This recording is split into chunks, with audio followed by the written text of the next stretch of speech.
Oui, au départ, je ne voulais pas intervenir parce que je trouvais que c'était un peu récurrent. Et puis, c'est... Enfin, comment dire? C'est une affaire qui a été tellement prise au départ par le mauvais bout que c'est un miracle, mais on est dans un couvent, qu'elle se termine ainsi. Mais je vais quand même faire ma remarque. Vous avez l'esprit chagrin. Continuez. Oui, mais je vais quand même faire ma remarque.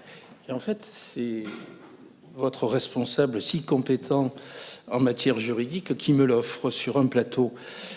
Je suis très surpris d'une comparaison qui consiste à penser que le ministère de la Justice était un acheteur à égalité avec les projets qui nous ont été présentés en comité d'expertise, puis en commission de session. Non, non, quand il s'agit de la justice et de l'État, monsieur, on est dans un autre registre.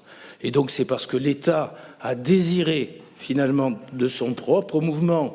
Je ne crois pas que Mme Pétel, malgré toutes ses qualités, soit à l'origine même de cette volonté. Ne mettez pas en doute sa compétence.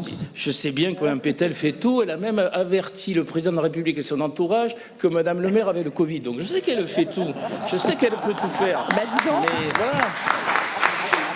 Vous en savez des choses, vous êtes bien informé.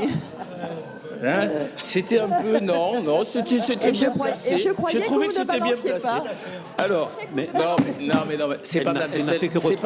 Elle n'a fait que retranscrire ce que la presse nous a appris. Voilà. Continuez, monsieur Pénard. D'accord, bon, mais c'était pas Mme Pétel que je voulais embêter là-dessus. Donc, je disais donc que le ministère de la Justice a vu là l'occasion enfin de réorganiser, enfin pour lui d'abord, mais aussi finalement pour le justiciable et pour les Aixois que nous sommes, de réorganiser la justice à Aix-en-Provence. Donc ce n'est pas un acheteur comme les autres, c'est pas One Point arrivant avec des diamants, des chapeaux, vous savez, des guirlandes, enfin, c'est pas du tout cela. Hein. Voilà, c'est le ministère de la Justice, c'est pas du tout pareil, c'est sérieux et c'est tout autre chose. Et donc, ce que je veux dire là-dessus, c'est que effectivement, cher Philippe Klein, les négociations, c'est pas facile avec le ministère de la Justice. Les ponts et chaussées, c'est peut-être dur, mais le ministère de la Justice, autrement, c'est aussi très, très, très difficile. Et donc, vous êtes devant cette difficulté-là.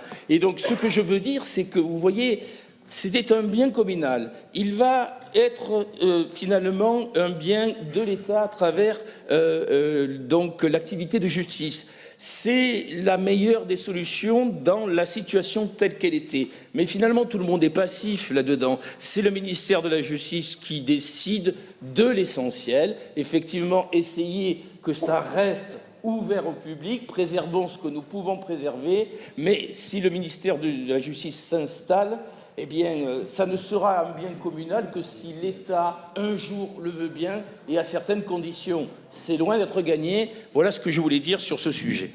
C'est pas faux.